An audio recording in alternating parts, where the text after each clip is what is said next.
He lives dangerously in Bolton and elsewhere. His head is in the clouds, but his feet are firmly on the ground. This is him doing a bit of both. It's somewhat strange. Once you've started, you get like addicted to it. You just live it, you know, like day and night. Think about it, talk about it.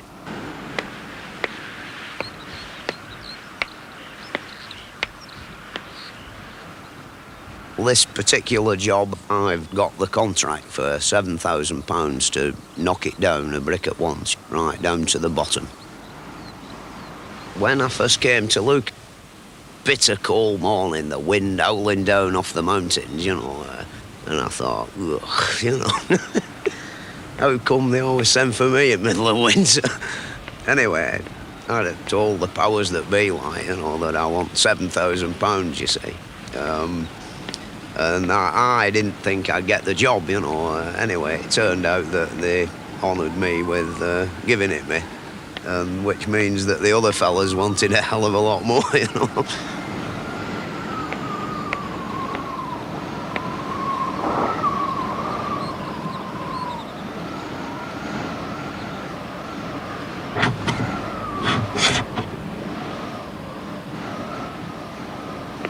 The reason for the price were I didn't really want the job. Like, if it had have been a repair job, which, you know, on average takes, what, a month, 5 weeks, it's not so bad. But when it comes into months and months, you see, it's a bit different. Furthermore, when there's only like one of you and such a gigantic pile of bricks, you know, you've got to have a stout heart to take it on your own.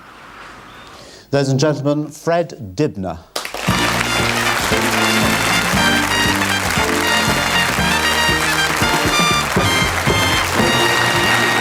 In the first chair, actually. What are you gobbing up there? You were looking at something up there. What were you It's looking all these lights, you know. It's very bright, isn't it? Well, you see, if we turn the lights off, they wouldn't see you at home. Oh. And we might as well be on the wireless then, because all they do is hear you. No, we've done that before, though, haven't we? Shh, don't tell anybody. Don't tell anybody else that. Now, let's go back a bit through your life, Fred. In the early stages, you were a cabinet maker to a peculiar gentleman. You've always done things with your hands. And you got a job. You've got quite sort of rough hands, haven't you? I've just noticed. Well, they are now. Like, they used to be quite dainty at one time. When you were a cabinet maker? Yeah. Who were you a cabinet maker to? Oh, some old fella called William Rawlinson, who's now long gone dead. And he was an undertaker, wasn't he? No, you've got your facts wrong, you know. They wanted me... After I left the art school, they sent me to an undertaker's, you know, and sort of, bloody hell, you know, I looked at all these boxes and I thought, no way, you know, I got on my bike and went back to Youth Employment Bureau. And said what? I don't fancy that job. And what job did you get next? So, well, I ended up as a joiner, really, yeah. Which I did till I was 22 years old. But this interest in climbing chimneys developed, you know, from really when I was about 9 or 10 years old. Do you remember a moment when you were walking down a street and saw a chimney and thought, you know, one day I'm going to knock that down? Well, not knock it down, but I remember moments where I used to go to school on tram, you know. Can I smoke? Please do, please do. The thing is that, you know, what fascinated me about these little fellas who looked about that big, flat caps on, stood on top of factory chimneys. And when I passed my scholarship to art school, it faded a bit away from my brain, you know, and then when I became a joiner, wandering round with my bag and my claw hammer and my saw on my back, I saw these men mending chimneys and it revitalised my interest. And what, can you remember the first chimney you tackled? Oh, aye, yeah. Were there any bright moments in that, or was it a terrifying moment? Apart from, well, it weren't very big, you know, it was only about 70 foot tall, but it were right outside at main line from Manchester to Bolton. But we didn't, and all these wheels inside the railway lines with iron wires going round for what the signals. But can you go to a school for knocking down chimneys, or did you do it? Well, they have one down south of England somewhere, but there's no good steeplejacks down there. They all come from north of England.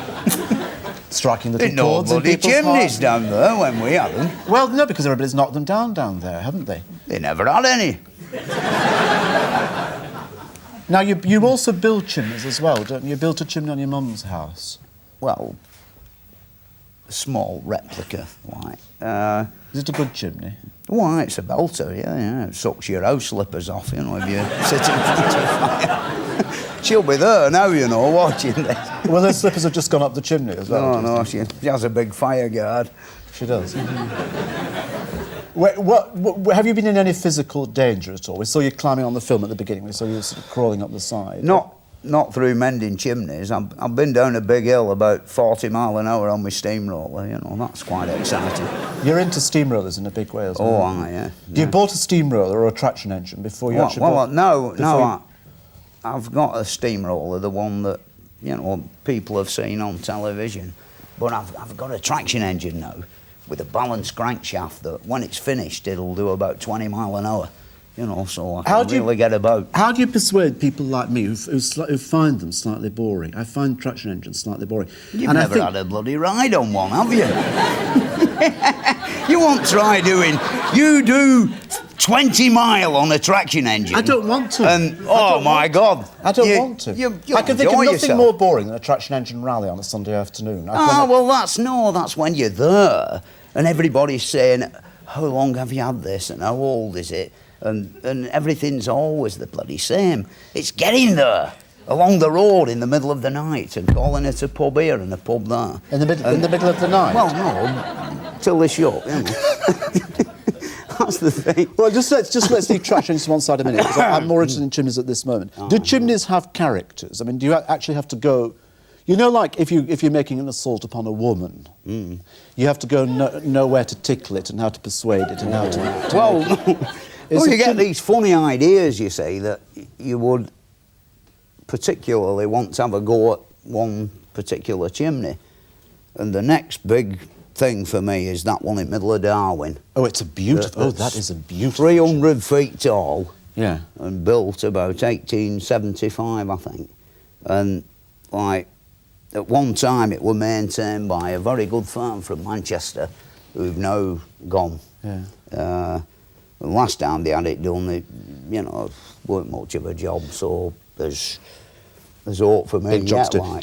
do you, when you're up there on your own, do you talk to yourself? Only about the weather, you know. Like last Monday it was bloody cold. Was it? Oh, yeah. And you have a mate down below? Oh, Donald, yeah. Very important man, Donald. He has the brains. Well... Early on, you shouldn't smoke so much, you know, Fred. You're coughing. Yeah, I know. I don't know. You've got to die somewhere, haven't you? Anyway, Donald's important, is he? Yeah, because he has a good brain, and I can say to him, you know, I want this, that, and that one after, and this, and then that one, and he remembers all that.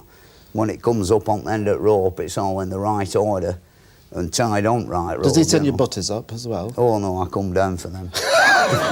If it's more than 220 foot tall, it's worth coming down for lunch. Right, if it's any higher than that, you take it up with you. Right. Mm. Now, we're going to look at a bit now of the chimney that you actually knocked down in the film, Don Howe's film, where you actually started to light a fire underneath it to get it moving, so that when the fire goes, it actually cracks the chimney and it begins to go. Here it is. You see it moving, the stick. That stick.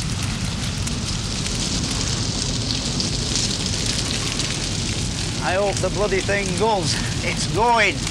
Going.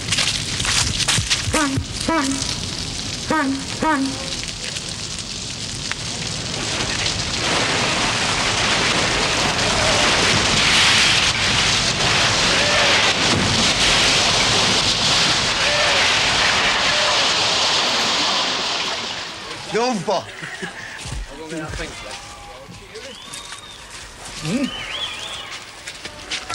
Do you like that?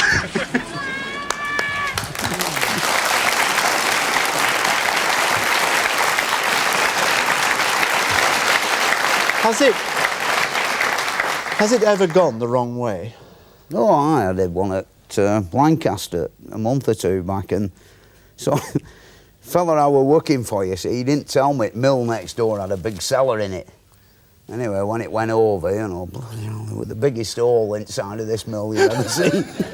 And about from here to the other side of this studio, bricks all spewed in the cellar. But, you know, he no despair, the mill was shut next door anyway, and so he said, I'll brick the hole up. You know, he was just glad to see the end of the chimney so he could build a new housing estate. Right. He gave me my money anyway, so you're all right at the end of the day. Set off back for Bolton out at work. Good, so you did. Meanwhile, first of all, let me just say thank you very much for opening our programme, and maybe one day I might go to I won't go to the Traction Engine Rally, but I'll travel with you from pub to pub. Meanwhile, Fred Dibnah, thank you very much. That's very dangerous.